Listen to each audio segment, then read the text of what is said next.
Hey guys, in this video I will show you how to delete a WordPress.com site. Alright, let's begin. First, open your browser and go to the WordPress website. At the top right corner, click the Login button. Once logged in, go to your dashboard and click on Settings.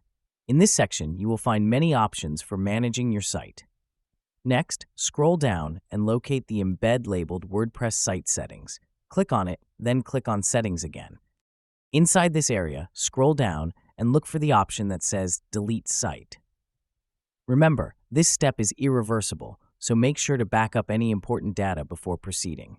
When you click Delete your site permanently, you will be asked to type your site address as confirmation. Also note that you can only delete your site after canceling all of your subscriptions. Once you're done with it, type in your site address.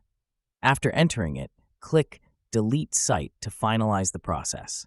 Your site will then be permanently removed. So that's basically how you can delete a WordPress.com site. That's it for this video. Thanks.